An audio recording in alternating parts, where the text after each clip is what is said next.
Et voilà.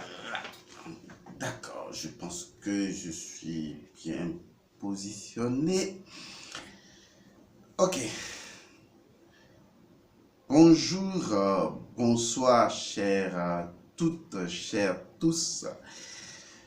Nous nous sommes manqués depuis quelques jours parce que vous avez certainement remarqué que nous n'avons plus produit des vidéos sur notre chaîne. C'est tout à fait normal. Il nous fallait donc prendre un petit moment de pause, surtout avec l'événement Rafeza 2020. Nous sommes débordés et surtout que nous tenions à ce que cet événement soit meilleur que tous les événements Rafeza passés. Nous nous acharnons à travailler spirituellement d'abord avant le jour J. Et donc, vraiment toutes nos excuses si nous vous avons manqué. De toute façon, vous nous avez manqué. Nous sommes heureux de vous retrouver. Nous ferons autant que faire se peut acte de présence pour vous accompagner dans la connaissance quotidienne. Sachez que cette chaîne, c'est votre chaîne. Nous avons de grands projets ensemble, je vous le certifie. Sachez-le, nous ferons beaucoup de choses ensemble pour les personnes qui veulent que nous travaillions ensemble. Nous ferons même du business spirituel ensemble pour aider les consciences à s'éveiller. Je suis en train de projeter tout cela dans ma conscience de russe.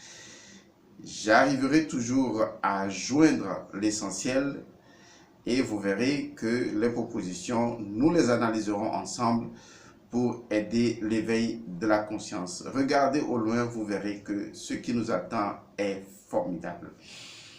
Parce que vous êtes formidable, parce que nous sommes formidables, parce que tout est formidable. Je voudrais également, tout en présentant nos excuses à toutes les personnes qui s'étaient inscrites au SAS, c'est-à-dire Service Assistance Spirituelle, pour découvrir le code de leur incarnation. Nous avons enfin fini avec les personnes qui restent. Je suis en train de peaufiner le contenu. Il ne reste que les 10 personnes à livrer. Je crois que dans cette semaine, je ferai ce qui est de ma responsabilité pour livrer ces personnes et nous serons à nouveau ouverts pour recevoir d'autres services assistance spirituelle. Les personnes qui ont patienté, beaucoup de personnes ont commencé à recevoir déjà leur service assistance spirituelle. Tant mieux, j'espère que cela vous aura aidé et que les autres qui viendront après, justement, pourront trouver également leur code premier d'incarnation. Tout ceci étant dit, revenons donc à Rafeza 2020. Les inscriptions sont ouvertes. Si vous voulez des informations, vous n'avez qu'à lire le communiqué qui est en bas de cette vidéo. Vous pouvez également donc joindre les numéros qui sont affectés aux différentes interventions, aux différents domaines d'intervention dans le communiqué, selon le pays où vous vous trouvez et le mode que vous choisissez, n'est-ce pas, d'obtenir. Sachez que même si vous êtes à distance, vous pouvez suivre Rafeza parce que c'est nous qui vous représentons, vous, sur Rafeza et nous faisons pour vous en votre nom. Nous faisons Rafeza pour cela. Et vous avez également la possibilité d'avoir les informations. Et ces informations sont dans le communiqué où il faut tout simplement s'informer via le numéro que vous n'ignorez plus, à savoir le plus 228 99 99 93 93. Après vous avoir donné toutes ces informations, très utiles d'ailleurs, que je vais repréciser certainement à la fin de cette vidéo, je voudrais remercier toutes les personnes qui ont suivi, qui suivent et qui suivront le séminaire La vérité du sang. C'est un séminaire formidable, vous l'avez constaté. Eh bien, ce séminaire-là, nous ferons de notre mieux pour que cela devienne un livre que vous allez avoir sur vous. Au-delà de ça, je remercie toutes les personnes qui ont participé, qui prennent part à ce séminaire très important. ce séminaire est fondamental. Je dis bien fondamental pour toute personne qui est à la recherche donc d'une identité ou de son identité spirituelle, une personne qui veut résoudre les conflits que cet individu a avec lui-même. Nous remercions également les personnes qui suivent les autres séminaires, à savoir la santé illimitée. Il vous reste normalement 2 gros cours que vous allez suivre, je vous avais promis cela, à savoir justement comment guérir ou comment s'auto-guérir en se basant donc sur le corps lui-même. Et également, la dernière partie, c'est la guérison par la lumière ou par l'océan de lumière. Nous venons maintenant au dernier séminaire qui est toujours sur la plateforme sur Telegram. C'est la vérité de l'auto-érotisme, entre parenthèses, masturbation si vous voulez. Donc, je reprends, la vérité de l'auto-érotisme pour l'éveil intérieur et la libération spirituelle. Donc, c'est un séminaire que vous avez commencé à suivre. Les gens continuent de s'inscrire. Et bon, pour la petite histoire, la dernière fois, j'ai été donc joint par une personne, bon, je vais taire le nom pour le moment, qui se trouve être dans le groupe de l'auto-érotisme et qui également se trouve dans un autre groupe, enfin créé par des personnes de l'école. Et donc, il paraît qu'une question est arrivée parce que des gens ont suivi beaucoup d'interventions du maître et donc la question était de savoir, mais lorsque le maître parle de la mère divine là, c'est quoi? Et comment Dieu a eu une relation sexuelle avec cette mère divine? Et la personne me dit que il est vrai que cette question pourrait paraître difficile, mais que grâce à la vérité de l'auto-érotisme, cette personne a compris la question que l'autre a posée dans le groupe. Parce que justement, dans le cours sur la vérité de l'auto-érotisme, vous trouverez des précisions qui vont au-delà même de la vérité de l'auto-érotisme. Et c'est ce qui est intéressant avec les cours que nous vous offrons. Ces cours-là, sachez-le, sont d'une extrême simplicité. Sachez donc, comme je l'ai dit dans le communiqué, que le stade suprême de la sophistication, c'est la simplicité. Au fur et à mesure que vous laissez votre esprit s'imprégner de nos enseignements, vous verrez que, en fait, il n'est pas nécessaire de bûcher ce que nous sommes en train de partager avec vous. Il s'agit d'ouvrir votre cœur, le siège de votre esprit, physiquement parlant, et de laisser votre esprit se rappeler, se remémorer, se souvenir de ce qu'il sait déjà. Mais si vous comptez sur le cerveau et donc par ricochet sur le mental, vous n'y arriverez pas parce que ces enseignements sont beaucoup plus intuitifs que des enseignements réfléchis. Donc, à force d'écouter le maître, d'ouvrir votre cœur et de le laisser entrer à l'intérieur de votre conscience et de le laisser siéger en vous, non pas en tant que le maître Elmancio Godson, mais en tant que le maître qui représente la vibration même de l'enseignement. Parce que l'enseignement lui-même est le maître, possède sa propre vibration. Ce maître enseignement siégera au fond de votre conscience et un jour vous serez étonné de comprendre que vous comprenez. C'est très important à savoir. Et je vais laisser cette pensée pour vous. Cette pensée vous fera certainement réfléchir. Ce que nous savons n'est qu'une goutte d'eau. Ce que nous ignorons, c'est un océan. J'espère que cela vous aidera à vous laisser pénétrer pour libérer l'océan qui dort à l'intérieur de vous. Et donc, après avoir fait donc ce survol-là de ce que nous avions à discuter avec vous, nous allons aborder le titre de cette vidéo, titre que vous avez certainement lu, qui vous avait fait sourire, mais qui est très important. Il s'agit donc de la métaphysique de la fornication. Oui, il y a quelqu'un déjà qui, au cours d'un échange dans un groupe, a dit, mais Elmancio Godson a cette manie de trouver des thèmes ou des thématiques originales. En fait, oui, c'est vrai, parce que notre vision, c'est de résoudre l'impossible. La seule façon pour nous de résoudre l'impossible, c'est de vous introduire dans l'impossible, de faire de vous un impossible. Si vous devenez impossible, l'impossible n'est plus impossible pour vous. Si vous devenez un mystère, le mystère n'est plus un mystère pour vous. Donc, c'est vous qui devez devenir un mystère. Et c'est ainsi que le mystère ne sera plus un mystère pour vous, mais vous serez un mystère pour les autres.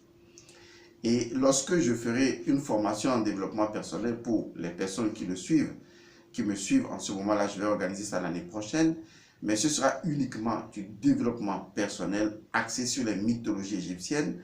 Je pense que vous comprendrez que tous les concepts de développement personnel que les gens promeuvent aujourd'hui proviennent justement de ces mythes et légendes de l'Égypte antique et que des gens ont camouflé d'une manière ou d'une autre, mais qui ne réussissent pas efficacement, tout simplement parce que les gens ne se reconnectent pas de façon symbolique à la transcendance qui a été le moteur premier de l'inspiration. Et donc, tant que ce moteur-là est ignoré, les gens vous diront, ayez la foi, soyez persévérants, avancez, soyez créatifs, mais vous n'aurez que des mots dont les définitions sont préparées, mais qui ne sont connectés à aucune symbolique, à aucune transcendance et donc à aucune élévation de votre esprit. De toute façon, le moment viendra où nous le ferons.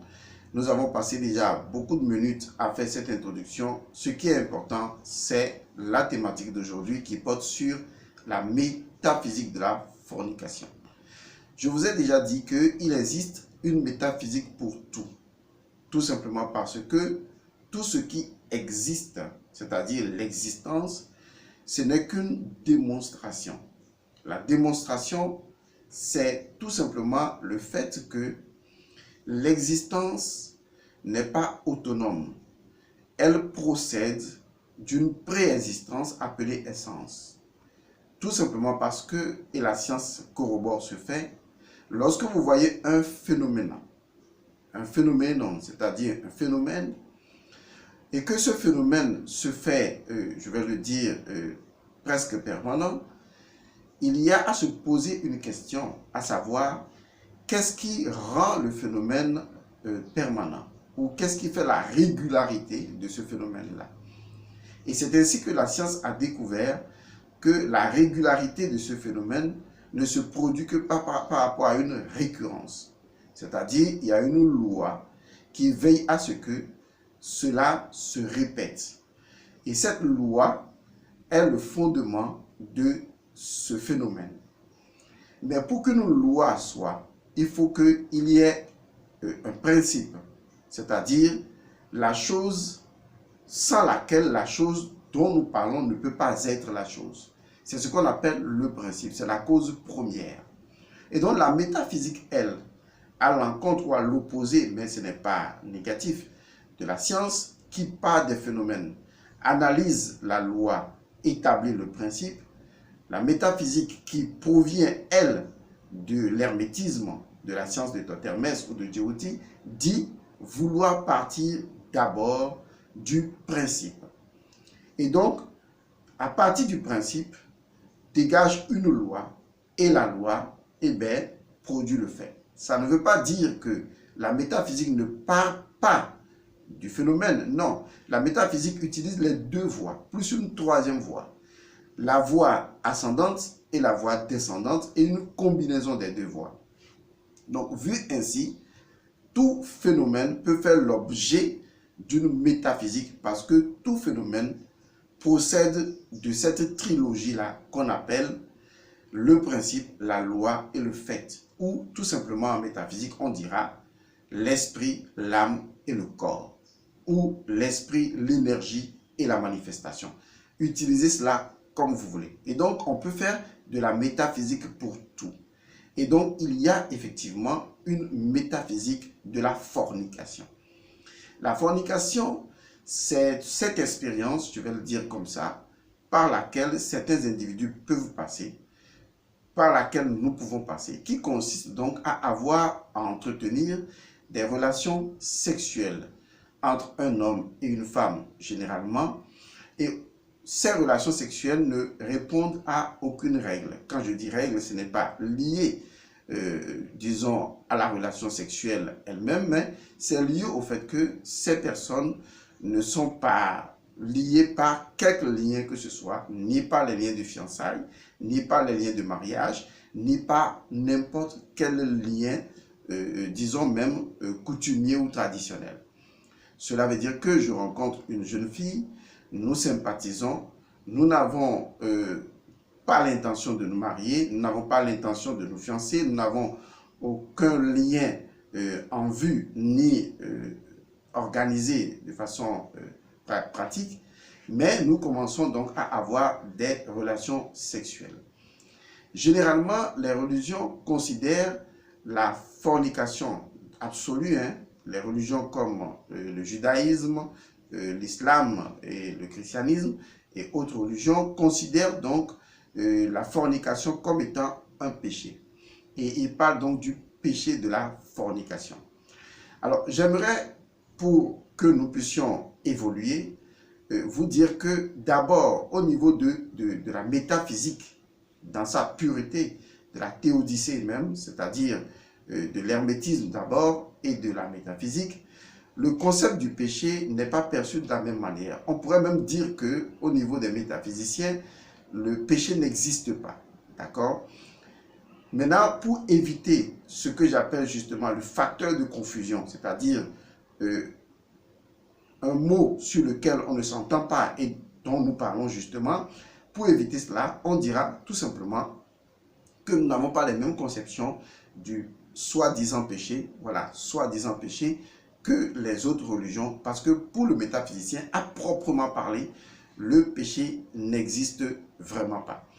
Maintenant, anyway, on laisse les choses évoluer de cette manière. Quand on reviendra sur la métaphysique du péché, on en parlera de façon plus approfondie. Et donc, pour beaucoup de religions, la fornication est un péché. Et un péché qui est puni, qui est ceci, qui est cela. Bon, nous, en métaphysique, on dit clairement ceci. Vous savez, l'interdit n'existe pas. Il n'y a absolument rien qui soit interdit. L'interdit n'existe pas. Si aujourd'hui, il existe des interdits, pour vous, dans votre tradition, par rapport à vous, c'est parce que vous ignorez les lois qui transcendent votre interdit. À partir du moment où vous n'avez pas la connaissance d'une loi au-delà de votre interdit, vous êtes obligé de respecter les interdits. Mais si vous avez connaissance pratique d'une loi au-delà de l'interdit qui vous est donné, eh bien, ce n'est plus un interdit pour vous, car ce qui est interdit pour une autre personne peut ne pas l'être pour une autre personne, parce que les deux ne sont pas vibratoirement fréquencés par les mêmes lois. Simplement parce que pour la métaphysique, les lois supérieures créent, gèrent, déterminent les lois inférieures. Et donc, celui qui vit dans les lois supérieures peut se permettre de faire certaines choses parce qu'il n'est gouverné que par ces lois. Par contre, celui qui vit sous la coupole des lois, sous la voûte des lois inférieures et qui veut néanmoins briser les interdits alors qu'il ne vibre pas déjà sur la fréquence des lois supérieures, risque d'avoir énormément de problèmes. C'est la raison pour laquelle il est interdit de briser les interdits tant qu'on ne connaît pas les lois qui transcendent cet interdit-là. Mais pour le spirituel, l'interdit n'existe pas. L'interdit est proportionnel à son niveau de conscience, à son évolution et du fait qu'il ignore les lois supérieures qui gouvernent les lois inférieures associées donc à cet interdit-là.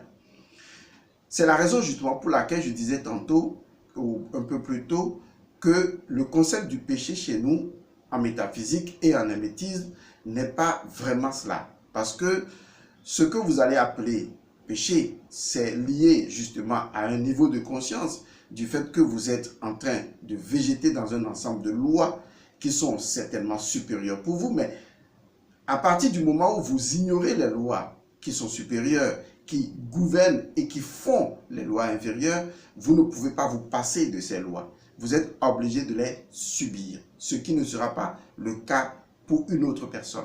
Donc ne suivez pas un maître parce que vous allez dire, oui, le maître se permet de faire ci, et donc moi aussi je vais me permettre de faire cela. Non, ça ne se fait pas comme ça.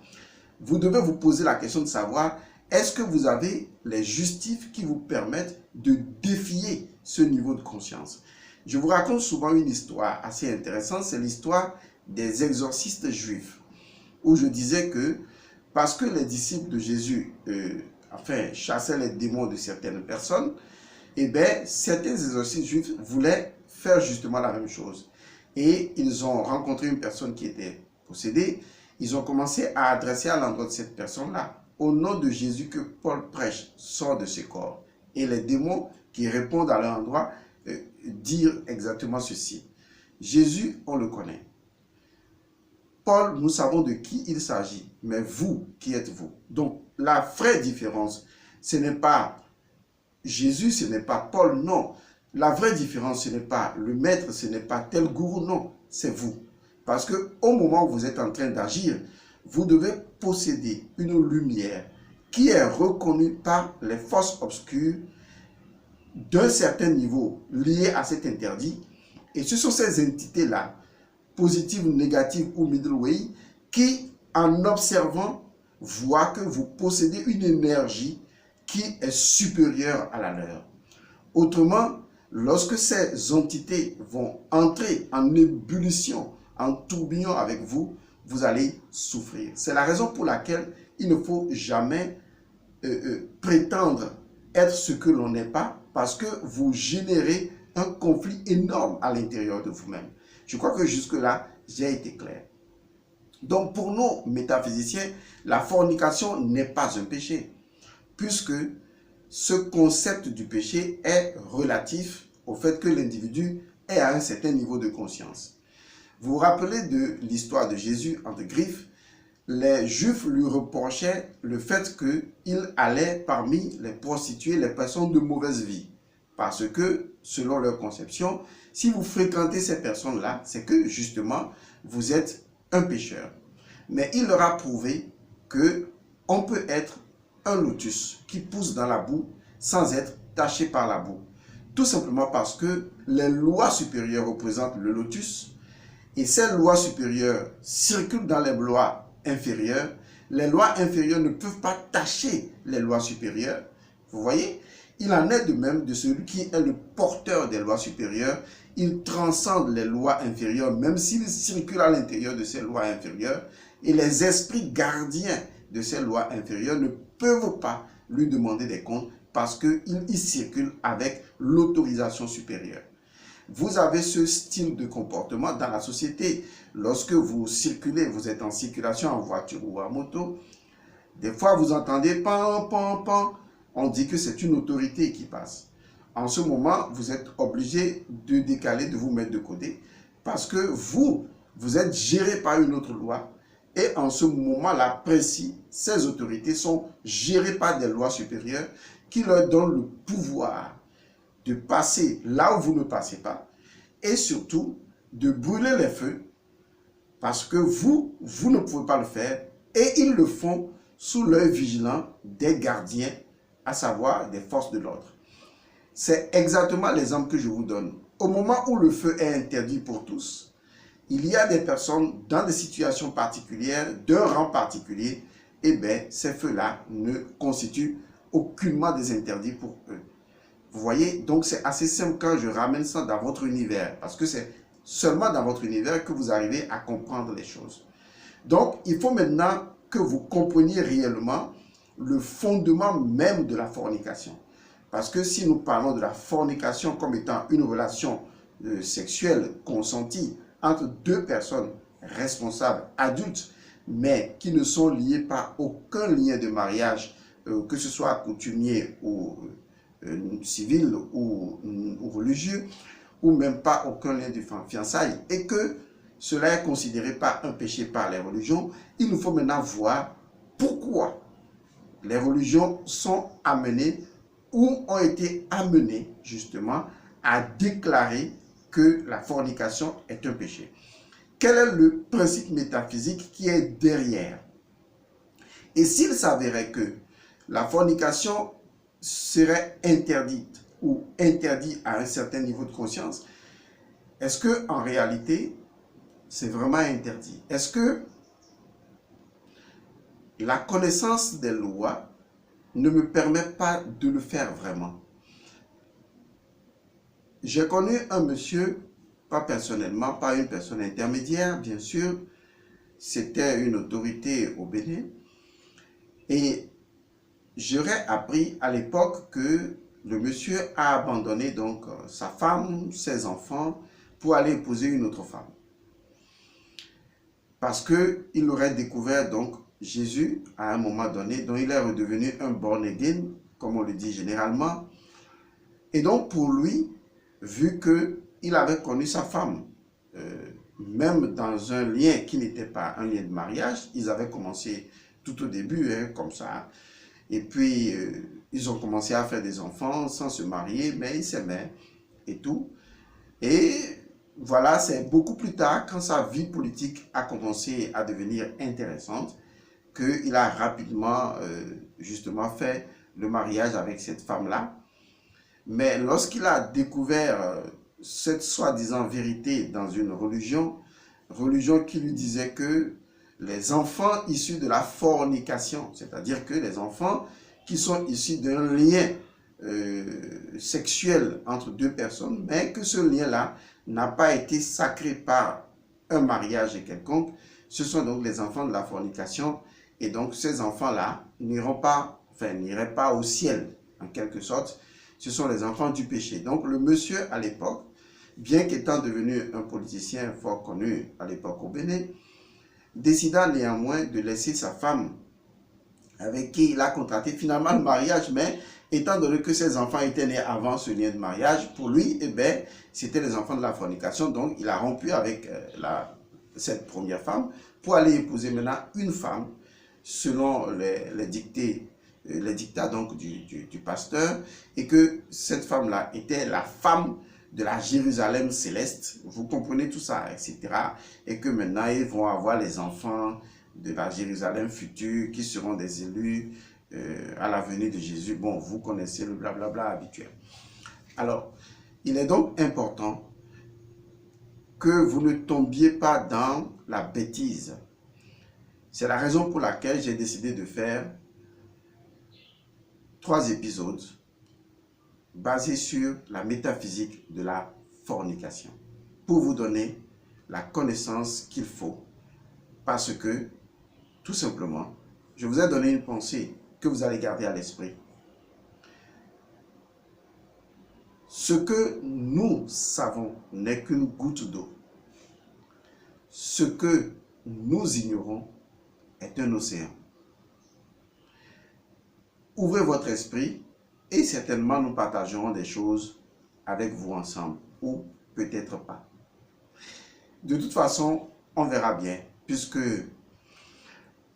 sans me tromper, je dirais que vous êtes tous en plein dedans dans la fornication. Ben, c'est juste pour rigoler un peu. Ne prenez pas ça au sérieux. La seule chose que vous devez prendre au sérieux, c'est votre ignorance. Ne prenez jamais rien au sérieux. Non, c'est honnête, sincèrement, c'est ce que je vous dis. Ne prenez jamais rien au sérieux. La seule chose que vous devez jamais encore ne pas prendre au sérieux, c'est l'ignorance. Vous pouvez banaliser tout ce que vous voulez, mais ne banalisez jamais l'ignorance. Parce que l'ignorance, c'est la source de tous les maux.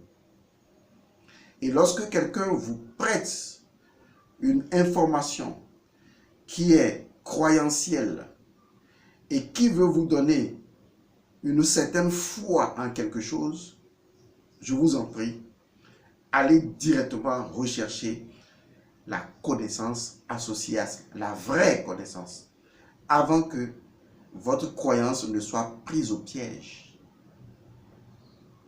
d'une autre forme d'ignorance organisée sous fond d'un dogme pour contrôler votre esprit. Ce ne sont pas vos erreurs que vous devez craindre, ou le fait même d'en faire après. Ce que vous devez craindre, c'est l'ignorance. De toute façon, on verra cela. Vous tous qui êtes en plein pied dedans, que les bénédictions soient. Sachez également, comme je l'ai dit, que Rafeza 2020 est déjà lancé. C'est le rituel annuel du feu sacré 2020 est lancé.